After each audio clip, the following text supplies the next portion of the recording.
पिछली क्लास में हमने बात की थी टाइम साइकिल्स की। टाइम साइकिल्स जो बेस्ड हैं प्लैनेटरी मूवमेंट्स पर, repeated cycles of planetary motion. इसमें हमने देखी थी मून की साइकिल, जिसे मंथ कहा जाता है। सन की साइकिल, इसे ईयर कहा जाता है। जुपिटर 12 साल की साइकिल, जिसमें जब 12 साल बाद जुपिटर एक पॉइंट पर वापस आता है तो कुंभ स्नान मनाया जाता है। इसी तरह सैटर्न की साइकिल 30 साल की, और ये कैसे डिवाइड थी 7.5 साल के 4 फेजेस में, जिसे शनि की 7.5 भी कहा जा सकता है। और एक पूरे सोलर सिस्टम की साइकिल जो 60 ईयर की है, जिसे काल चक्र या संवत्सर कहा जाता है। 60 साल बाद प्लैनेट्स पूरी एक मूवमेंट कर कर अपने स्टार्टिंग पॉइंट पर पहुंच जाते हैं। जब हम इन रिपीटेड टाइम पीरियड्स को ऑब्जर्व करने लगते हैं तो छोटी साइकिल्स हम बहुत जल्दी ऑब्जर्व कर लेते हैं। जैसे अगर आप 5 या 10 महीने भी ऑब्जर्व करेंगे तो आप मून की साइकिल्स को ऑब्जर्व कर सकते हैं कि मून पर्टिकुलर टाइम पर फुल मून होता है और इतने दिनों के बाद वो हाफ मून हो जाता है, और ये साइकिल रिपीट हो रही हैं। इसी तरह सन की साइकिल अगर आप 10 या 15 साल लगातार ऑब्जर्व करेंगे और आपको नहीं भी पता कि ये कैसे काम करती हैं, तो 10-15 साल बाद आप एक रिपीटेड पैटर्न ऑब्जर्व कर लेंगे कि ये हर साल ऐसा होता है। हर साल गर्मियाँ आती हैं, फिर स्प्रिंग, ऑटम और विंटर्स, इस तरह के सीजन्स हर साल बदलते हैं और एक रिपीटेड साइकिल्स हैं। तो ये एनालिसिस आप 10 या 15 साल में कोई भी फ्रॉम अ स्क्रैच कर सकता है, जिसको कुछ भी नहीं पता, और जस्ट वो ऑब्जर्व करना अगर शुरू करे तो 10-15 साइकिल्स देखने के बाद वो ये डिराइव कर लेगा कि ये साइकिल्स रिपीट हो रही हैं। एक रिपीटेड टाइम पीरियड के बाद सर्दी आती है, फिर रिपीटेड टाइम पीरियड के बाद दोबारा सर्दी आती है। इसी तरह मौसम्स रिपीटेड चेंज हो रहे हैं। तो ये 10 से 15 साल में ऑब्जर्व किया जा सकता है। इसी तरह जुपिटर की साइकिल भी एक लाइफ टाइम में इजीली ऑब्जर्व की जा सकती है। 12 साल की एक साइकिल है, तो अगर कोई 20 साल से ऑब्जर्व करने लगा और 80 साल तक जीता है, 60 साल तक कर सकता है, तो वो 5 साइकिल्स जुपिटर की देख सकता है। और अगर उसे अवेयरनेस है, वो रिकॉर्ड कर रहा है, तो इसमें कुछ डिराइव कर सकता है। सैटर्न की साइकिल, अब यहाँ पे साइकिल्स हमारी थोड़ी बड़ी हो रही हैं, और जो ऑब्जर्वेशनल डेटा है वो एक जनरेशन में नहीं कंपाइल किया जा सकता, ना ही उसे स्टडी किया जा सकता है। तो अगर 30 साल की साइकिल हमें स्टडी करनी है और मिनिमम हम ये माने कि 10 से 15 साइकिल हमें देखनी पड़ेंगी, जिसके बाद हम ये कह पाएंगे कि ये सेम पैटर्न हर साल रिपीट होते जा रहे हैं। हर 6 महीने बाद फिर से वैसा ही एक्सट्रीम मौसम आता है, गर्मियों का, सर्दियों का। तो अगर सैटर्न की कोई साइकिल हमें ऑब्जर्व करनी है तो हमारे पास 10 साइकिल यानी एटलीस्ट 300 साल का डेटा होना चाहिए। 300 सोलर ईयर्स, 10 मिनिमम है, ज़्यादा हो अच्छा है। 10 से 15, इसका मतलब कि कम से कम 450-500 साल का अगर डेटा है तो हम कुछ कंफर्म कह सकते हैं कि सैटर्न के जो सीजन है वो किस तरह से काम करते हैं। इसी तरह अगर हमें 60 साल की साइकिल्स को ऑब्जर्व करना है, इसमें भी हम यही माने कि हमें 10 से 15 साइकिल्स का रिकॉर्डेड डेटा ऑब्जर्व करना पड़ेगा। ये ऑब्जर्व करना पड़ेगा कि उसमें क्या रिजल्ट आए, किस तरह की एनर्जीज थी। सो एक आपको बहुत डेडिकेटेड होना पड़ेगा रिजल्ट्स को ऑब्जर्व करने के लिए कि उनका इम्पैक्ट क्या हो रहा है। जैसे सन बहुत नज़दीक है अर्थ के, तो उसका जो इम्पैक्ट है वो बहुत क्लियरली नज़र आता है। अगर आपने सैटर्न का इम्पैक्ट नोट करना है, जुपिटर का इम्पैक्ट नोट करना है, तो ये उतने प्रोनाउंस्ड इम्पैक्ट नहीं है। तो इसके लिए आपको ऑब्जर्व करना पड़ेगा, उसको रिकॉर्ड करना पड़ेगा सिस्टमैटिकली। तो अगर 60 साल की साइकिल्स आप ऑब्जर्व कर रहे हैं तो कम से कम भी 610 साइकिल्स अगर हम माने, 600 साल का डेटा आपको चाहिए। जितना ज़्यादा हो उतनी आपकी कंफर्मेशन अच्छी हो सकती है। अगर आपके पास 900 या 1000 साल का डेटा है, सो आप 15 साइकिल्स या 20 या 25 साइकिल्स रिकॉर्ड कर चुके हैं और उसके बाद ये देखते हैं कि पिछली 25 साइकिल्स में क्या हुआ है, रिपीटेड पैटर्न क्या है, तो आप पैटर्न रिपीट फाइंड आउट कर सकते हैं। अभी प्रेजेंट जो हमारी मॉडर्न साइंस है वो वेस्टर्न बेस्ड है और जिसको स्टार्ट हुए अभी पूरे 600-700 साल भी नहीं हुए। 1400-1300 के आसपास तो वेस्टर्न कंट्रीज़ में रिनाइंसा चल रही थी, ब्लैक एजेस थी, डार्क एजेस थी। उसके बाद रिवाइवल हुआ और एक साइंस जो है वो स्टार्टिंग पॉइंट से शुरू हुई। एशियन कल्चर्स में, इंडियन और चाइनीज़ कल्चर्स में, जिनके पास बहुत पुरानी रिटन हिस्ट्री है, लगभग 4000 साल पुरानी रिटन हिस्ट्री है, वहाँ पर ये ऑब्जर्वेशनल डेटा बहुत अच्छे से डेवलप्ड है। वेस्टर्न कल्चर्स ने जो हमारा प्रेजेंट मॉडर्न साइंटिफिक आउटलुक है, उन्होंने इतने लंबे पीस के और पीसफुल और प्रॉस्पेरस टाइम्स उन्होंने नहीं देखे। तो जो एशियन कल्चर्स हैं, चाहे वो इंडियन कल्चर रहे या चाइनीज़ कल्चर रहे, उन्होंने बहुत लंबे और बहुत पीसफुल और प्रोग्रेसिव टाइम स्पेल्स, लंबे टाइम स्पेल्स देखे हैं, जिसमें प्रॉस्पेरिटी बहुत थी। जिसके बाद उनको टाइम मिला ये सब चीज़ों को ऑब्जर्व करने का और अपने ऑब्जर्वेशनल डेटा को रिकॉर्ड करने का, जिससे हम एक पैटर्न फाइंड आउट कर सकते हैं कि जुपिटर की साइकिल के क्या असर होते हैं। जुपिटर की साइकिल को अगर 4 साल में बाँट 4 पार्ट्स में बाँटें, तो 3 साल की एक साइकिल हम कह सकते हैं। सैटर्न की साइकिल 30 साल की, एक पार्ट 4 पार्ट्स में बाँटें, तो 7.5 साल की एक साइकिल है। और इस काल चक्र 60 ईयर साइकिल को भी 4 पार्ट में बाँटें, तो ये 15 साल की एक साइकिल बनती है। तो इस तरह से जो हमारा है वो हम ऑब्जर्वेशनल डेटा पे चलते हैं, जो हमारे पास रिकॉर्डेड है, बहुत पुराने हिस्टोरिक रिकॉर्ड्स हैं। अब इसको हम प्रिडिक्शन कैसे करते हैं? इस टाइम हमने टाइम कैलकुलेट कर लिया, इस टाइम को हम प्रिडिक्ट कैसे करते हैं? क्योंकि मोस्टली जहाँ पे भी आप देखेंगे, चाहे ऑनलाइन देखेंगे, चाहे कोई सिखा भी रहा है, सो एक जो सबसे बड़ी जो चीज़ सामने नहीं आती, वो ये है कि जो बर्थ चार्ट है, जो हॉरोस्कोप है, इसको हम नेटल चार्ट कहते हैं, उसको बहुत ज़्यादा प्रायोरिटी दी जाती है। उसी को भगवान बना दिया गया है कि इसके बिना तो कुछ हो नहीं सकता। लेकिन जो हमारा ट्रांज़िट का चार्ट है, वो मूवमेंट्स जो इट एट प्रेज़ेंट अभी सोलर सिस्टम में चल रही हैं, उस ट्रांज़िट के चार्ट को, उस ट्रांज़िट को अगर आप अच्छे से मैनेज कर सकते हैं, तो वो नेटल चार्ट से भी ज़्यादा इफ़ेक्टिव है और अगर दोनों को अगर आप मिला के इसका यूज़ कर सकते हैं, तो वो बहुत अच्छे रिज़ल्ट देगा। तो ट्रांज़िट बहुत इम्पोर्टेंट है हमारे लिए। ट्रांज़िट का मतलब है किसी प्लैनेट्स की मूवमेंट इस ज़ोडिएक में और वो किस टाइम कैसे कॉम्बिनेशन यहाँ पर बनाएगा। सो ये ट्रांज़िट है। सो अगर हम मून की ट्रांज़िट कहें, तो मून 30 दिन में पूरा साइकिल ट्रांज़िट कर लेगा। सन 1 साल में ट्रांज़िट करेगा। इसका मतलब है कि सन जब इस पॉइंट से इस पॉइंट पर आएगा, तो मून पूरा एक सर्कल यहाँ कर चुका होगा। मून जब पूर्वाषाढ़ से उत्तराषाढ़ में आएगा, तो फिर से मून एक पूरा ट्रांज़िट कर लेगा इसका। इसका मतलब कि मून 3 बार यहाँ पर सन से मिलेगा। 3 बार वो सन के साथ कंजंक्शन में आएगा, जब सन यहाँ था, इस 1 साल की साइकिल में। 1, 2, 3, अगले नक्षत्र में वो फिर एक बार ट्रांज़िट में आएगा।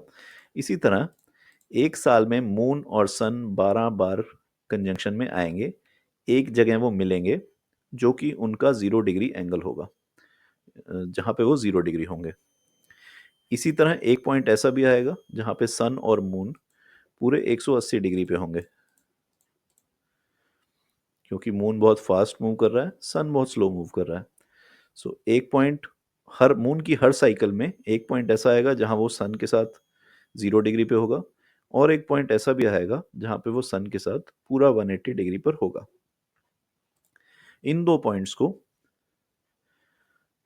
जैसे सन और मून की कंजंक्शन को यहाँ पर हम अमावस कहते हैं और इसको पूर्णमासी कहते हैं। तो ये दो पॉइंट वो पॉइंट हैं जहाँ पे मून अपनी मंथली साइकिल में सन के साथ कंजंक्ट होता है। एक पॉइंट पर आ जाता है 0 डिग्री या 180 डिग्री। इसी तरह मून जब मूव करेगा, सो मरकरी के साथ भी जुड़ेगा कहीं, वीनस के साथ भी जुड़ेगा, सैटर्न के साथ भी जुड़ेगा इसी तरह बाकी planets Rahu, Jupiter, Mars, Ketu, इनके साथ भी कहीं ना कहीं इन 2 पॉइंट्स पे आएगा। या तो वो 0 डिग्री पे होगा या 180 डिग्री पर होगा।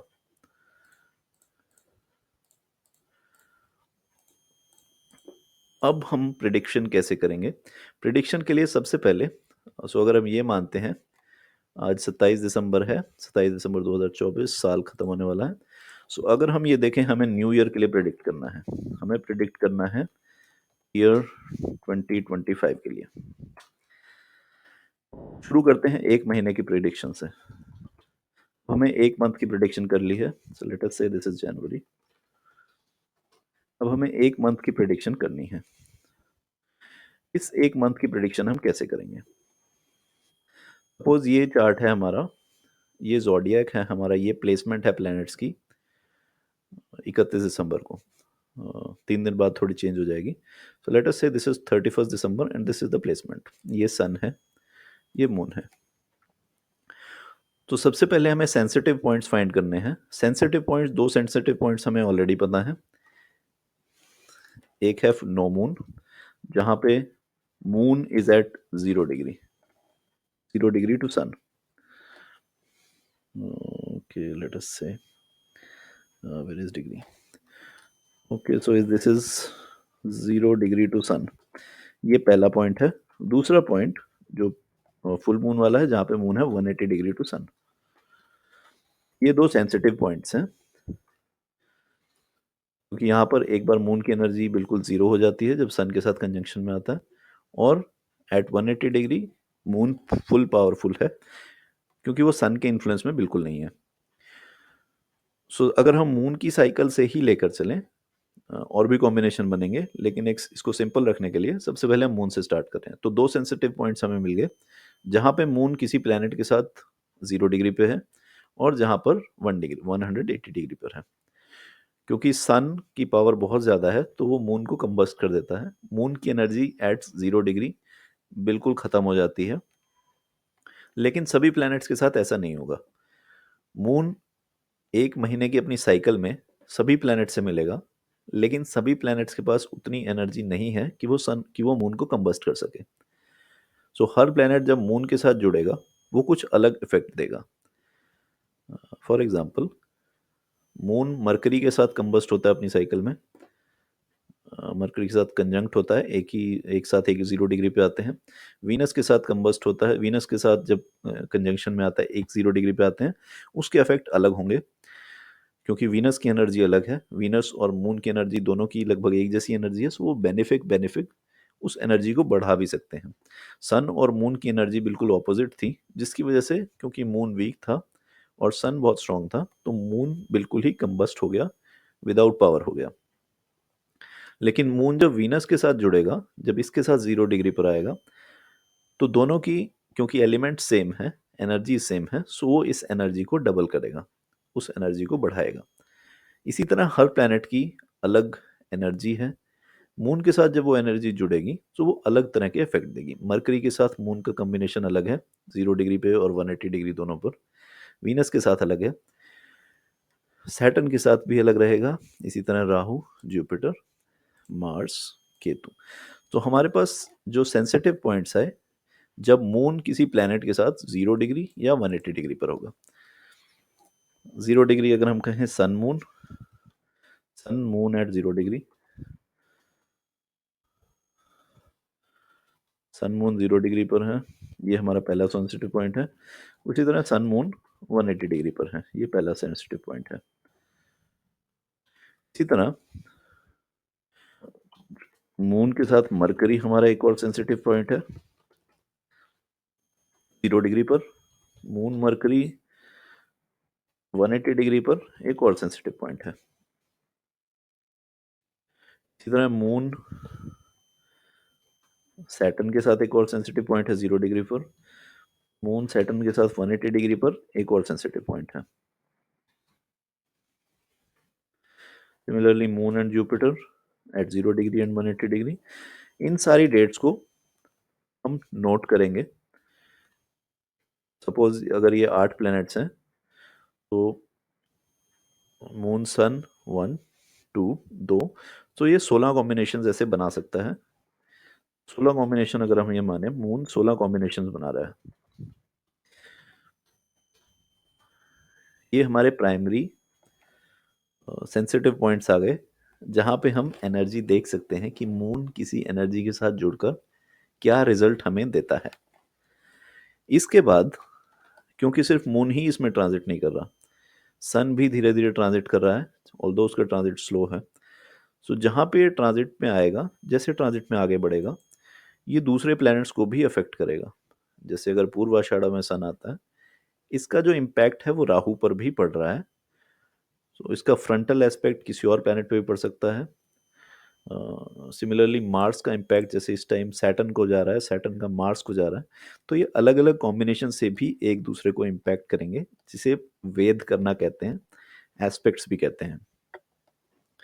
तो ये हमारे दूसरे सेंसिटिव पॉइंट्स बनेंगे, जो कॉम्बिनेशंस बनेंगे दूसरे प्लैनेट्स के। सपोज मरकरी और वीनस का कॉम्बिनेशन, चाहे वो 0 डिग्री पर ना आए, लेकिन किसी स्पेसिफिक ऐसे एंगल पर हो सकते हैं जहाँ पे वो एक दूसरे को इम्पैक्ट कर रहे हैं, इन्फ्लुएंस कर रहे हैं।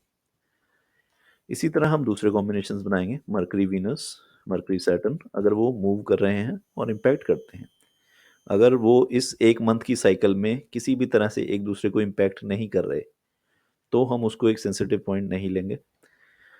अगर वो इम्पैक्ट कर रहे हैं तो वो डेट हमारे लिए सेंसिटिव डेट है, जहाँ पे एनर्जीज एक्सचेंज हो रही हैं, उसको हमें नोट करना है। इसके बाद हमें पता होना चाहिए किसी प्लैनेट की बेसिक एनर्जीज क्या है। मेलिफिक एनर्जीज हैं, बेनिफिक एनर्जीज हैं, एनर्जी बेनिफिट करने वाली हैं या नुकसान करने वाली हैं। उसके बाद जब हम उसको दूसरे प्लैनेट के साथ कंबाइन करेंगे, तो हम ये डिराइव कर सकते हैं कि इस पर्टिकुलर डेट पर क्या इम्पैक्ट हो सकता है, किस चीज़ के लिए हमें प्रिपेयर्ड रहना है। फॉर एग्जांपल सैटर्न, सैटर्न की मेलिफिक एनर्जी है। सैटर्न जब राहु के साथ किसी तरह 0 डिग्री पर आ जाएगा, तो वो एक अलग इम्पैक्ट देगा। सैटर्न जब जुपिटर के साथ किसी ऐसी प्लेसमेंट में आएगा जहाँ पे वो एक दूसरे को इम्पैक्ट कर रहे हैं, उनके इम्पैक्ट अलग रहेंगे। सो ये ऑब्जर्वेशनल डेटा है जो हमारे पास है इंडियन वैदिक एस्ट्रोलॉजी में। बहुत सारे टेक्स्ट ऐसे लिखे गए हैं जिसमें इस सारे ऑब्जर्वेशनल डेटा को रिकॉर्ड किया गया है और सूत्र बनाए गए हैं कि कौन सा प्लेनेट किस दूसरे प्लेनेट के साथ किस तरह के इम्पैक्ट दे सकता है।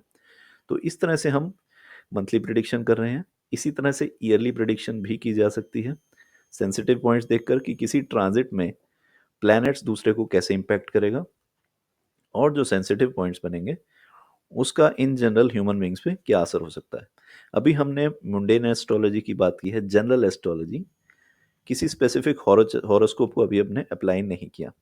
जब आप इसमें किसी हॉरोस्कोप की डेट भी अप्लाई कर देंगे, इसी में इंक्लूड कर देंगे किसी सेंसिटिव पॉइंट में, सपोज कोई सेंसिटिव पॉइंट है सैटर्न और मार्स, जहाँ पर एक साथ जुड़ रहे हैं, एनर्जी एक्सचेंज कर रहे हैं, और किसी के बर्थ चार्ट में भी ये सेम एनर्जी है, सैटर्न इसी प्लेसमेंट पर है या किसी तरह से इम्पैक्ट कर रहा है, तो हम स्पेसिफिकली उस हॉरोस्कोप को देखकर बता सकते हैं कि ये पर्टिकुलर दिन जहाँ पे ट्रांजिट है और आपकी जो नेटल एनर्जी है, जो बर्थ एनर्जी है, वो तीनों किस तरह से इम्पैक्ट हो सकते हैं और आप किस तरह के रिजल्ट एक्सपेक्ट कर सकते हैं।